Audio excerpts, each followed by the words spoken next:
कि रुपए का चिन्ह ये है या फिर ये है। ऐसी न्यूज क्यों है? क्योंकि पहले तमिलनाडु के अंदर रुपए का चिन्ह इस तरह से दिखाया जाता था, अब ऐसे दिखाया जा रहा है। सवाल बड़ा बनता है कि केंद्र सरकार बदल सकती है रुपए का चिन्ह या कोई राज्य सरकार, क्योंकि राज्य ने जिस तरह का कारनामा किया है वो इनके बस टिकट्स पे भी दिखने लगा है। बस टिकट्स पर भी अब तमिल लिपि के अंदर रुपए का चिन्ह व्यक्त किया गया है। तो यह रुपए का चिन्ह, जिसे कभी तमिलनाडु के ही एक नागरिक उदय कुमार के द्वारा बनाया गया था, आज तमिलनाडु के लोगों ने इस चिन्ह को परिवर्तित कर दिया है। हेडलाइन बनती है कि रुपी का सिंबल परिवर्तित हो चुका है। तो बड़ा सवाल यह है कि क्या अब हमारे नोट पर दिखने वाला रुपी का निशान, जो कि सन 2010 में अप्रूव किया गया था, क्या वो बदल गया है? नंबर 1। और अगर नहीं बदला है तो क्या उसे किसी राज्य सरकार के द्वारा बदला जा सकता है? नंबर 2। और नंबर 3, अगर ऐसा नहीं है तो यह सारा मामला असल में है क्या? तो आज के सेशन में इन सभी बातों पर विस्तार से चर्चा होगी। चर्चा है भारत के दक्षिणतम राज्य तमिलनाडु से। साथियों, तमिलनाडु के अंदर डीएमके पार्टी की सरकार है। हर राज्य सरकार जिस तरह से अपना बजट पेश करती है, ऐसे ही तमिल सरकार के द्वारा भी 2025 का बजट पेश किया गया। इस बजट में जो रुपये की जगह थी, जहां पर रुपया प्रतीक चिन्ह बनाया गया था, उसे परिवर्तित करके उसके स्थान पर तमिल रूप में रुपए को लिख दिया गया। और इस तरह से करके उन्होंने बकायदा इसका प्रचार किया कि हमने अपना बजट पेश किया और उस पे जब बजट के अंदर रुपए का साइन हटाकर हमने उसे तमिल लिपि के अंदर लिख दिया है। इस बात को बकायदा इन्होंने पेश किया तो उसके साथ ही राजनीति शुरू हो गई। बीजेपी की तरफ से, जो बीजेपी के वहां पर मुखिया हैं फिलहाल के लिए, अन्नामलाई, उन्होंने इस विषय पर सवाल भी किया और पूछा कि साहब, आपका ये जो चिन्ह है, जिसे आपने बदल करके कुछ इस तरह से लिख दिया है, यह लिखना आपकी बेवकूफी में शुमार होगा। अब यह कैसे शुमार होगा? क्या स्टैंड है बीजेपी का? क्या स्टैंड है केंद्र सरकार का? क्या वास्तविकता में तर्कसंगत है? आज के सेशन में हम सारी बातों की चर्चा करना चाहेंगे। निर्मला सीतारमण जी ने भी बकायदा इस बात को हाईलाइट करते हुए कहा कि सन 2010 में आप ही लोगों ने रुपए के इस चिन्ह को डीएमके ही पार्टी के एक विधायक के पुत्र, जिनका नाम था उदय कुमार, जिसके द्वारा बनाए गए रुपए के इस चिन्ह को यूपीए सरकार में स्वीकार किया था। लेकिन अब जब आपके यहां इलेक्शन है, तब आप हमारे इस चिन्ह को परिवर्तित करने की बातें कर रहे हैं। खैर, हम इस पूरी कहानी को आपको शुरू से शुरू करते हुए चलते हैं। आपने और हमने संभवतया रुपए के इन सभी रूपों को देखा है। हमने 1 रुपया के साथ में रुपी शब्द लिखे भी देखा है। हिंदी में उसे रुपया भी लिखा हुआ देखा है। सिंबल ऑफ रुपया, इससे पहले रुपए इसी तरह से लिखा जाता था।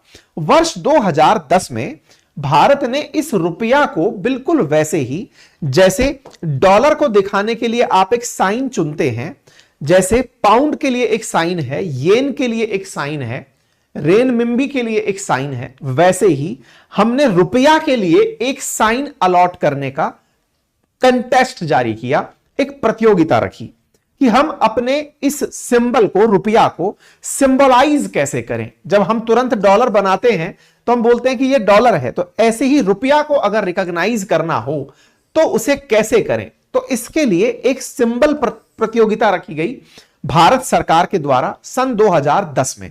तब मनमोहन सिंह जी की सरकार हुआ करती थी, यूपीए गवर्नमेंट थी, और उस यूपीए गवर्नमेंट के अंदर डीएमके, जो कि तमिलनाडु की पार्टी, वर्तमान सत्तारूढ़ जो पार्टी है, वो सहयोगी दल के रूप में हुआ करती थी। उस दौर में जब यह प्रतियोगिता रखी गई, उस प्रतियोगिता में रुपए के तमाम सिंबल्स के बीच में इस सिंबल को फाइनली सेलेक्ट किया गया कि रुपया आने वाले समय में इस तरह से पहचाना जाएगा। 15 जुलाई 2010 के बाद इस सिंबल को ऑफिशियली रिकॉग्नाइज कर लिया गया। जिन्होंने यह सिंबल बनाया था उनका नाम उदय कुमार था। उदय कुमार सन 2010 में आईआईटी बॉम्बे में पोस्ट ग्रेजुएशन के स्टूडेंट थे। वर्तमान में ये उदय कुमार आईआईटी गुवाहाटी में प्रोफेसर लगे हुए हैं। आईआईटी मुंबई के इन पोस्ट ग्रेजुएट के जो पिता हैं, ये डीएमके के अंदर पूर्व एमएलए थे, यानी कि इनके पिता का भी डीएमके के साथ कनेक्शन रहा। उदय कुमार को आरबीआई की तरफ से 2.5 लाख रुपए का इनाम दिया गया। इस बकायदा इस काम के लिए 3,331 रेस्पॉन्स आए थे, जिनमें से उदय कुमार का रेस्पॉन्स चूज किया गया था। 2010 में इस चिन्ह को लेने से पहले 22 आधिकारिक भाषाओं में से, जिसमें से तमिल भी एक भाषा है, उन सब में से लिपियों को ढूंढ करके इसे बनाया गया था। इसमें आर शब्द देवनागरी लिपि से था और दूसरे आर जो अंग्रेजी में लिखते हैं अपन आर, उस आर के एक लाइन को खींच करके इसे इस प्रकार से लिख दिया गया था। इस पूरे प्रक्रिया के अंदर 2010 की यह न्यूज मायने रखती है, जब भारत ने अपना सिंबल रिकॉग्नाइज किया, दुनिया भर की यह सुर्खी बना कि भाई भारत में भी अब रुपये का एक सिंबल होगा, और यह पूरे भारतवर्ष में बहुत अच्छे से अपनाया गया। अब बड़ा सवाल यहां पर एक आता है, यह सिंबल तो रुपये को रिप्रेजेंट कर रहा है, लेकिन अगर मुझे शब्द में लिखना हो, जैसे आप और हम डॉलर लिखते हैं तो डॉलर के दो रूप होते हैं। अगर मुझे लिखना है $100 तो मैं इस तरह से लिखूंगा, और अगर मुझे इसे भाषा में लिखना होगा तो मैं इसे ऐसे लिखूंगा, यानी कि $100। ठीक इसी प्रकार से अगर मुझे 100 रुपया लिखना है तो मैं इसे ऐसे लिखूंगा, लेकिन अगर मुझे इसे 100 रुपया लिखना है तो यह मेरी भाषा के अनुरूप लिखूंगा।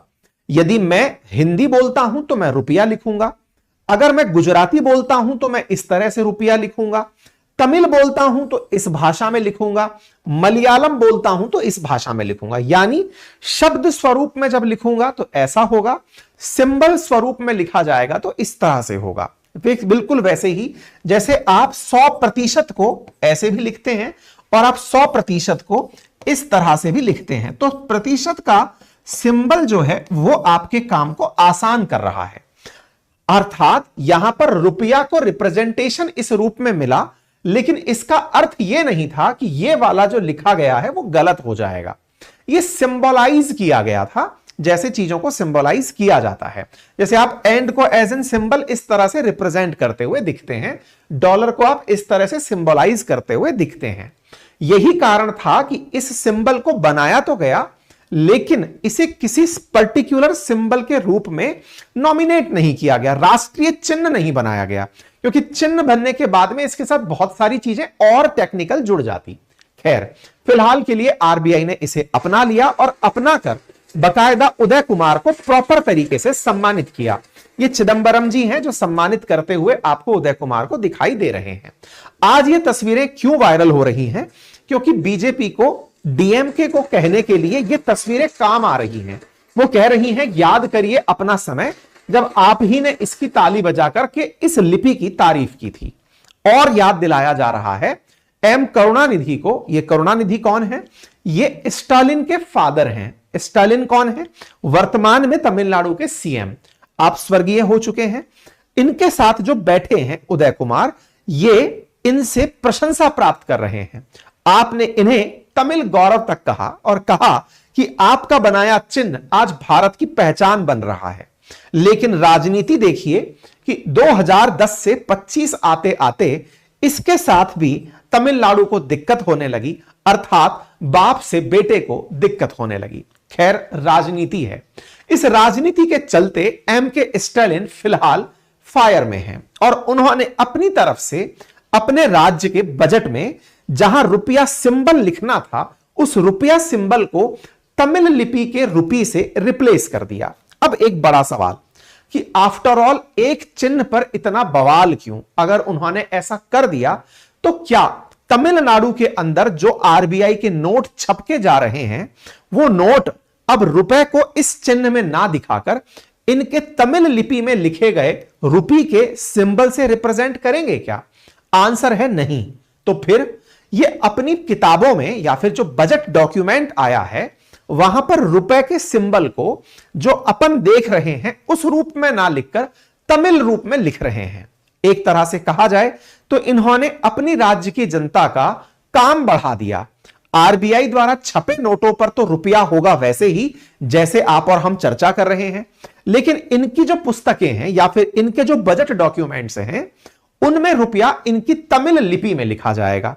तो इसका अर्थ यह हुआ कि रुपए की जो असली लड़ाई है वो नोट पर नहीं है। अगर ऐसा ही है तो तमिलनाडु के इनके समर्थकों को करना क्या चाहिए कि साहब अपना गुस्सा नोट पर लिखे आर को भी काला करने में लगा देना चाहिए। ऐसा अगर वो करेंगे तो वो करेंसी विहीन हो जाएंगे, क्योंकि फिर करेंसी मान्य नहीं होगी, उस पर लगी शाही मान्य नहीं होगी, तो इन्हें इस रुपए की असल ताकत पता चलेगी। लेकिन फिलहाल के लिए ये रुपए पर लिखा हुआ आर नहीं मिटा रहे, उसको अपनी किताबों में जैसा लिख रहे हैं वहां पर परिवर्तित कर रहे हैं, जो कि महज एक राजनीति है। तो साहब ये राजनीति किस बात की है? राजनीति है हिंदी बनाम तमिल की। अब ये क्या कहानी है? असल मायने में भारत सरकार के द्वारा राष्ट्रीय शिक्षा नीति जारी की गई थी, जिसे आप एनईपी के नाम से, नेशनल एजुकेशन पॉलिसी के नाम से जानते हैं। सन 2020 में जारी इस राष्ट्रीय नीति में तय हुआ कि हर राज्य को राष्ट्रीय शिक्षा नीति की पालना में त्रिभाषा फॉर्मूला अपनाना होगा, यानी कि ट्राई लैंग्वेज पॉलिसी अपनानी होगी। ट्राई लैंग्वेज का मतलब भाषा में आपको 3 तरह की भाषाएं बच्चों को स्कूलिंग के दौरान पढ़ानी होंगी। पहली भाषा उसकी मातृभाषा अथवा स्थानीय भाषा हो सकती है, दूसरी भाषा हिंदी या फिर भारत की 22 आधिकारिक भाषाओं में से कोई भी भाषा हो सकती है जो शेड्यूल 8 में लिखी गई हैं, और नंबर तीसरी अंग्रेजी या अन्य विदेशी भाषा हो सकती है। भारत सरकार के द्वारा प्रस्तावित इन 3 भाषाओं का जो असल उद्देश्य था वो यही था कि राज्य अपनी स्थानीय भाषा भी ना भूले और एक अन्य भाषा सीखकर वो भारत के अन्य राज्यों के साथ भी बढ़िया तरीके का संवाद कर पाए। तीन लैंग्वेज पॉलिसी को एमके स्टालिन नहीं अपनाना चाहते। उनका कहना है कि केंद्र सरकार राष्ट्रीय शिक्षा नीति के नाम पर उनके राज्य में सेकंड भाषा के रूप में हिंदी को इंट्रोड्यूस कराना चाहती है। यह विवाद कहां से छिड़ा? यह विवाद छिड़ा जब 15 फरवरी को वाराणसी के अंदर केंद्रीय मंत्री प्रधान साहब जो हैं, जो शिक्षा मंत्री हैं, उन्होंने लैंग्वेज पॉलिसी के नाम पर तमिलनाडु से कहा कि यदि आप 3 लैंग्वेज पॉलिसी नहीं अपनाते हैं तो केंद्र के द्वारा दिया जाने वाला 2400 करोड़ रुपए का समग्र शिक्षा अभियान के तहत जो पैसा दिया जाता है वो राज्य सरकार को नहीं दिया जाएगा। इस बात को लेते हुए केंद्रीय मंत्री धर्मेंद्र प्रधान जी के द्वारा जब यह बयान दिया गया तो ऐसे में एजुकेशन मिनिस्टर का यह बयान राज्य सरकार को बड़ा अखरा। उनको लगा कि आप हमें बार्गेन कर रहे हैं कि या तो तीसरी भाषा लागू करो, नहीं तो हम आपको पैसा नहीं देंगे। सवाल फिर बनता है, तो तमिलनाडु में कितनी भाषाएं चलती हैं? तमिलनाडु के अंदर ऑलरेडी 2 भाषाएं ही चलती हैं, उसमें से एक वो अंग्रेजी मानते हैं और एक वो तमिल मानते हैं। उन्हें थर्ड भाषा के रूप में केंद्र सरकार ने हिंदी की नहीं कहा, लेकिन स्टालिन का मानना है कि तीसरी भाषा स्वाभाविक रूप से स्कूल हिंदी ही चुन लेंगे। ऐसा इसलिए क्योंकि हिंदी पूरे भारत में स्वीकार्य भाषा के रूप में देखी जाती है, भारत में सबसे ज्यादा बोली जाने वाली भाषा के रूप में देखी जाती है। ऐसे में ये थर्ड भाषा को लाना ही नहीं चाहते। केंद्र का तर्क है कि आप हिंदी मत लाइए, आप संस्कृत ले आइए, आप तेलुगु ले आइए, आप उड़िया ले आइए, जो भी भाषाएं हैं उनमें से कोई भी भाषा आप लेकर आइए, हम हिंदी पर नहीं अड़ रहे हैं। लेकिन इन्होंने जो दिशा पकड़ी वो ये थी कि आप हिंदी को जबरन थोपने के लिए ये तीसरी भाषा का प्रावधान लेकर आए हैं। शिक्षा मंत्री ने साफ कह दिया। इस पर स्टालिन ने कहा कि यदि केंद्र चाहता है कि हम भाषा का युद्ध लड़ें तो हम युद्ध लड़ने को तैयार हैं, हम तीसरी भाषा स्वीकार नहीं करेंगे।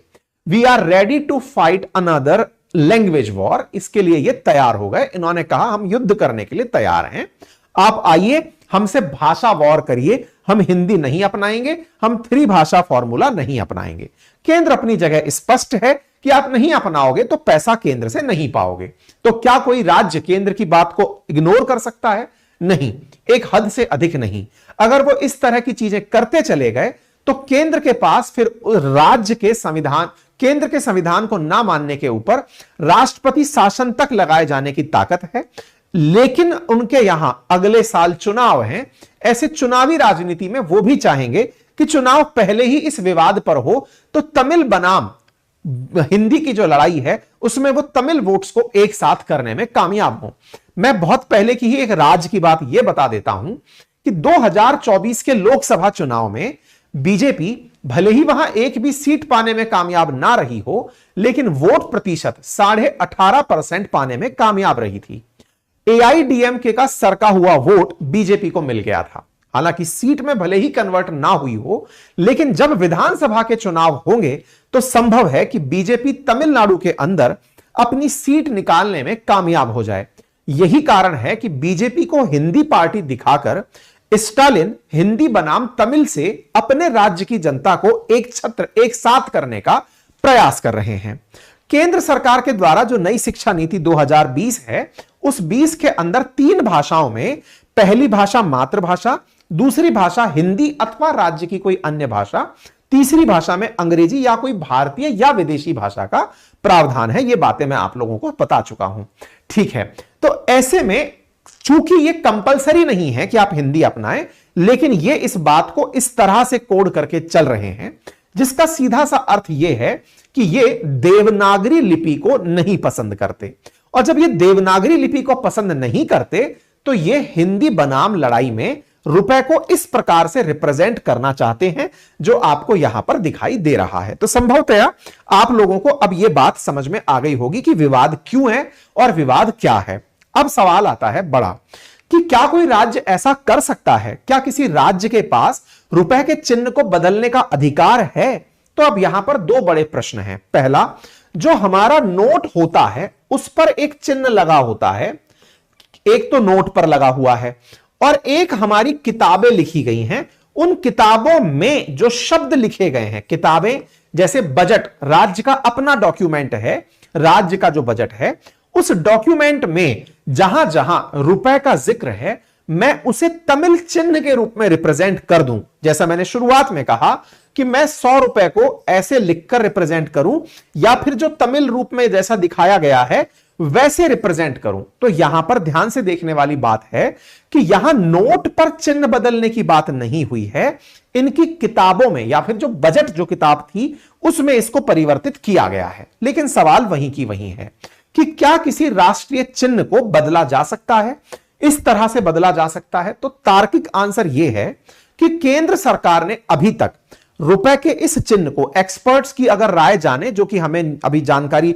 न्यूज पत्र पत्रिकाओं के माध्यम से और हमारी रिसर्च में निकल कर आई, वो ये है कि भारत में राष्ट्रीय चिन्ह को लेकर दुरुपयोग की रोकथाम एक्ट 2005 बना हुआ है, जो 2007 में अपडेट भी हुआ। उस एक्ट के सेक्शन 6 के क्लॉज 2 सब क्लॉज एफ में इस बात का भी जिक्र है कि सरकार राष्ट्रीय प्रतीकों की डिजाइन में बदलाव कर सकती है, लेकिन यह केंद्र सरकार के लिए है, राज्य सरकारों के लिए नहीं। वहीं दूसरी बात, रुपए का ये जो चिन्ह हमने आपको बताया, ये वाला चिन्ह फिलहाल के लिए राष्ट्रीय चिन्ह में नहीं है। जैसा हमें जानकारी में निकल कर आया वो ये है कि राष्ट्रीय चिन्ह में अभी तक केंद्र सरकार के द्वारा बदलाव नहीं किया गया है।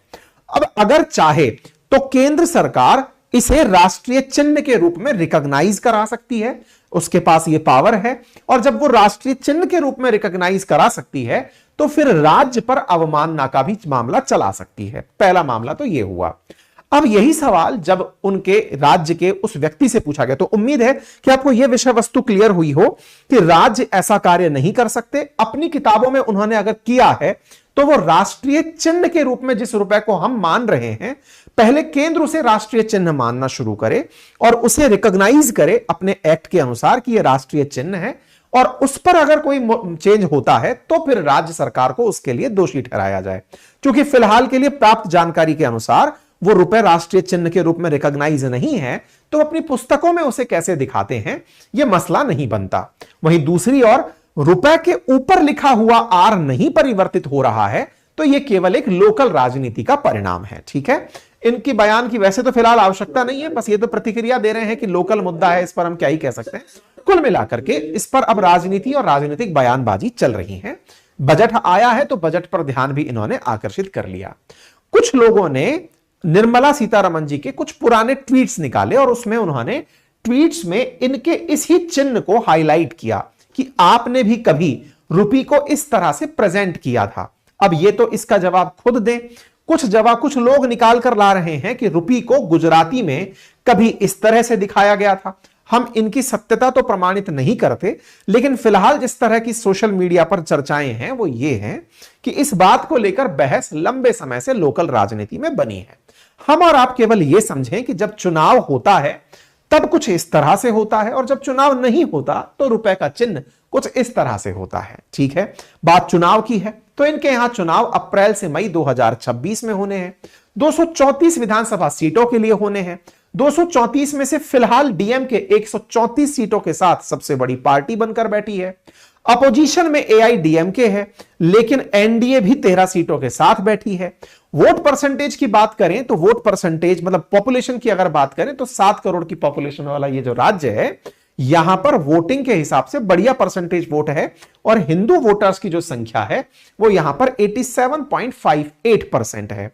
साथ ही साथ में अगर हम बात लोकसभा चुनावों की करें तो लोकसभा चुनावों में बीजेपी का पहले कभी खाता नहीं खुला, लेकिन इस बार वोट परसेंटेज में जो 18.5% तक की रीच आई, जिसमें निश्चित ही डीएमके के वोट शेयर घटे थे, 53 से 47 तक की यात्रा हुई, लेकिन एआईडीएमके के जो वोट शेयर हैं उसमें काफी ज्यादा सेंध मारने में बीजेपी कामयाब हुई थी। वोट शेयर कामयाब हुई थी, वोट में मतलब सीट में भले ही कन्वर्ट ना हुई हो। तो आने वाले समय में इसको मुख्य विपक्षी दल के रूप में ये दोनों दल दिखाई दे रहे हैं। देखना होगा आने वाले चुनाव में किस तरह से ये बातें लोकल राजनीति से निकलकर राष्ट्रीय राजनीति तक पहुंचती हैं। बात राष्ट्रीय राजनीति की हो तो एम के स्टालिन ने विधानसभा चुनावों में से पहले जो लोकसभा चुनाव 24 के हुए थे, उस समय इन्होंने एक मैनिफेस्टो जारी किया था जिसमें इन्होंने यह कहा था कि अगर यूपीए सरकार सत्ता में आती है तो हम जम्मू कश्मीर के अंदर वापस से राज्य का दर्जा लेकर आएंगे, साथ ही साथ में नई एजुकेशन पॉलिसी को खत्म करेंगे, आर्टिकल 361 के अंदर हम लोग उसको अमेंड करेंगे, साथ ही साथ में जो अग्निपथ रिक्रूटमेंट प्रोग्राम है उसे हम हटाएंगे और हर 5 साल के अंदर हम जनगणना करवाएंगे।